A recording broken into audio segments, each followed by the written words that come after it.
I'm gonna tell you why I hate this camera, the Sony ZV-1. I absolutely do hate this camera. It's for very specific reasons, but I also have to acknowledge that it's still a good camera.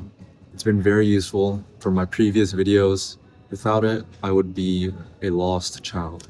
But there are just some shitty things about this that I cannot stand. I have about 15 minutes before my plane starts boarding, so I need to explain the reasons why I hate this camera. So one, this battery sucks so much. Whenever I use this camera, I'm constantly thinking about my battery life because this will only last me maybe 30 minutes of recording. And if I'm not recording, 40 minutes at most. So I have to bring multiple batteries whenever I go out, or else this is going to be useless. In fact, I even had a problem today. There's only 1 bar of battery on this right now, so I can't even use it. So that's why I'm using the iPhone right now. And so if I'm constantly thinking about the battery life of a camera like this, so the second reason why I absolutely hate this camera is the color reproduction. Point number one, this is a 1-inch sensor. So this camera sensor is not as big as an APS-C sensor or a full frame sensor. That's okay. 1-inch sensor is totally big enough and it should perform good enough in low light. However, it's also 8-bit, which is not the worst thing in the world. There are action cameras, other cameras that are 8-bit, iPhone, and it can still reproduce colors pretty accurately and pretty beautifully. But this camera absolutely sucks. No matter what I do, there's always this red, grainy tinge to it that I cannot get rid of unless I spend maybe 5-10 minutes on every single clip that I color grade.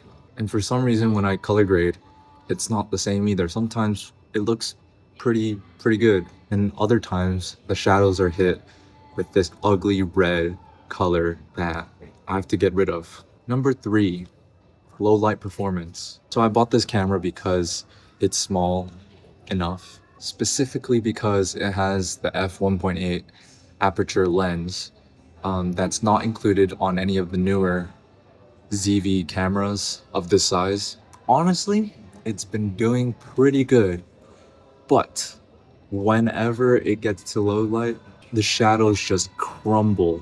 And so you can see me kind of opting for more lo-fi kind of videos recently. And it's because of that. The shadows are just absolutely disgusting looking on top of the red tinge that it gets.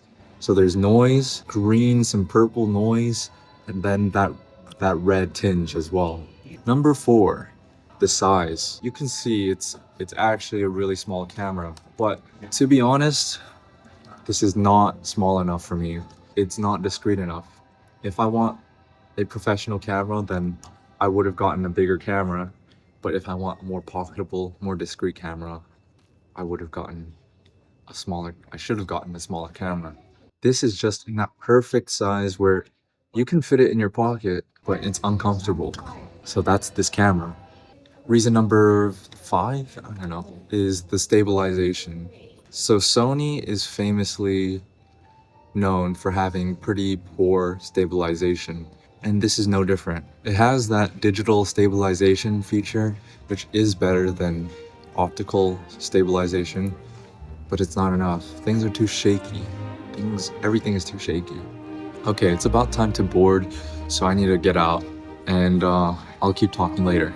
I need to catch a train before 10 p.m. because Yodobashi camera closes. Let's get a train. I was in a bit of a rush, but I got my ticket. I still have 10 minutes left. Now I can relax for a bit and get some drink. I got my quick bites. Let's head to the train.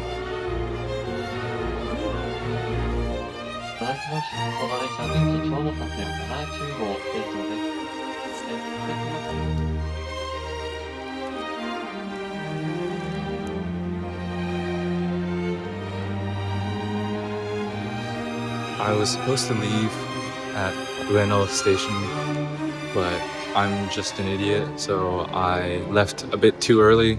Now I gotta pay a little extra money just to get to where I need to go. I didn't get a chance to talk about what I need in a camera personally on the train, so I'll just do it right now, right next to this taxi. What I need, most important, number one, battery life. I've just had so many bad experiences and so much anxiety with not having battery life that I'm so sick of it. I need battery life. The next most important thing that I need would probably be definitely portability. After a year using the Sony ZV-1, I kind of noticed that even with its small size, it was still a bit of a hassle to bring out and start recording everyone and everything. And it just makes things a bit less seamless. And what I noticed is that the smaller the camera is, the easier it is to use more often, if that makes sense. What I'm saying is, if I had a smaller camera, like let's say this iPhone, I can take it out and use it on many, many more opportunities compared to a dedicated, legit camera. Maybe the iPhone is the answer, but I have another answer right now. Number 3, bitrate. Now, I play a lot with the colors and the image on Davinci Resolve. When you're playing around with colors and you're using low bitrate video, your colors are gonna get completely trashed. And that's what happened to me every single time with the Sony ZV-1. And so I need a higher bitrate, or at least better color reproduction or better flexibility in post. So the iPhone is pretty close, honestly. Like the more and more I use it for video making or whatever, the more I appreciate what kind of image this has. Like, it's a tiny ass camera, it's on my phone. I bring it around with me every single day, as opposed to the Sony ZV-1. There's our second option if things don't go to plan. Huge, just huge. Camera heaven here. Oh my god. Oh my god, guys. Holy shit. Oh, one thing though is that these prices for SD cards are absolutely ass.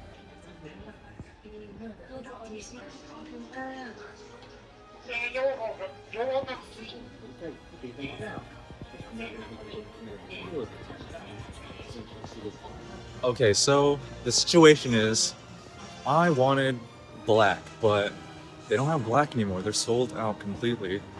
So what's left is white color. I just don't want white. But there's a solution. Remember how I said that there's another store? Well, big camera might save me. Let's check. Mini journey to the other side.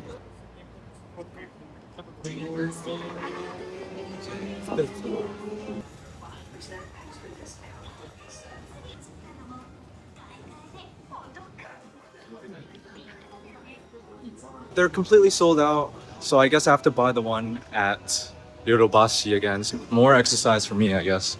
It's getting hot. I'm starting to sweat. They still have it. Oh, let's go. Well, I actually need to buy a few more things, but I don't know where to find them.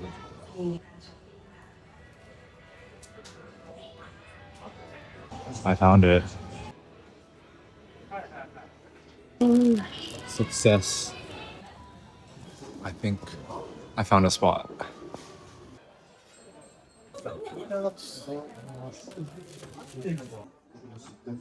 I think I'm gonna go for the caffeine-free one.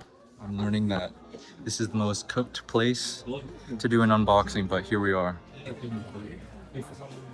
There's my decaf coffee. Okay, let's start. Whoa. How do I open this? I don't even have a knife. I have keys. Let me get that. This is a huge ass box. Okay, so the reason why I'm getting this in Japan is because of the tax-free benefit. This is about $40 cheaper than America. So we got, oh, this is the good stuff. I'll open those later, but this one first. This is cute. I like this stainless steel cup. I'll just try it without any toppings first. It tastes like coffee. It seems like the Komeda coffee thing to do. Okay, let me finish opening the box. If I open this, it's so small. Definitely discreet. Thing opens up like this. Okay, so this is the camera right here. It's so small. So this is the cable, and then right underneath there is this neck mount strap that you can put underneath your shirt. So we're gonna try that later. And then this is the action pod, which is the actual camera. Not the actual camera, this is the actual camera. But this is the housing unit, I don't know. Oh my god, that's so nice. Holy shit. This is so fire. It's absolutely built well. Oh my god, you hear that? And then the last thing in this box is this hat clip. Okay, let's power this bad boy on. That's kind of loud. There's this little mechanism right here that I have to press in order to... There's a little tiny latch for your SD card, so I'm gonna put that in right now. This feels very, very fragile and I do not want to break it. Oh no, I did not do this. I need to activate through the app. So let's do that real quick. Let's see. I'm really scared of using this camera right now because there's no battery on the Sony. But, receiving firmware. Come on. This is taking forever. I think it's finally done. You guys can see. Slide. Oh, look at all that. Okay, I'm gonna put this down a little bit. Picture profile. What I heard after watching like 1 million videos is that glow is the best one. So I'm gonna do that, and I'll just do auto for now. Okay. I'm just playing around with it. Oh my god. And my camera is dead. So that's that. Look at the difference between the sizes. It's absolutely huge. These are obviously not meant to be the same type of camera. This is an action camera and this is a little point and shoot. I think this will serve what I need a lot better. However, the thickness is about the same, which I do not particularly like. But if I just take this out, then this becomes an insanely tiny, oh my god, an insanely tiny camera. Okay, I think the camera is recording now. Let me take this out. And oh my god, it's working. Look at that. I'm literally monitoring myself and it works. Oh my god, that's crazy. I totally forgot about my coffee.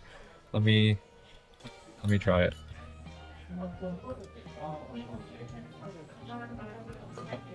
Oh, the milk is just a tiny bit sweet. I kind of like it. I've finished. Okay, I'm gonna pack up and we're gonna go. Bye-bye. I'm actually shocked at how amazing this is. And with this little, what's it called?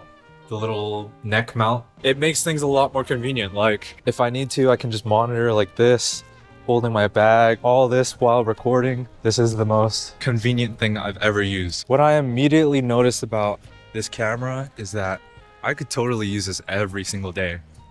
And I'm really happy about that. How do I get to my friend's house? Okay, so I'm walking, and that's what it looks like on me. So if it was black, it would look absolutely perfect. But it's white. And it still looks okay. Like, I turned off all the lights, so it looks completely inconspicuous for now. except that you can see a white camera. This camera is a 4K action camera, 8-bit video, I think 150 up to 150 bit rate, 150 megabit bit rate, and it also has all the modern action camera features, everything except logs. So there's no log profiles on this. Its main selling feature is detaching camera module, which I'm holding right now, and it's so small and portable, it feels like a Tic Tac. And there's another camera called Go 3S, and that's an even smaller version of this camera, but I think the quality is a little bit lacking. I don't know if I actually need something that small. This is insanely small already, so I guess now I don't need that flow state video night mode. I'm just gonna call it night mode video for now. Also, I'll switch back. Should I try like the normal video mode? Here we are on the linear, and this is more my style. I'm sure every single de-warping mode has its time and place, but for most situations, this is probably good, right? Oh, and I totally forgot. This thing is magnetic. I cannot find anything magnetic right now. Oh, here. There we go. Oh my God.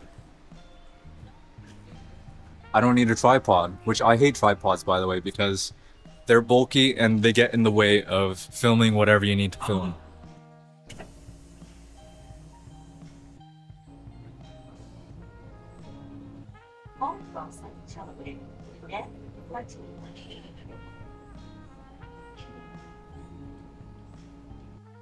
Okay, so I need to keep talking about the specs because I'm really bad at that. Battery life. Does this fit the bill? It says there's like 1 hour of battery life on this little camera. You get an additional 2 hours on the Action Pod, this one. 3 hours, which is like the equivalent of 6 batteries. So I'm pretty happy with that. I feel like this camera is made for everything.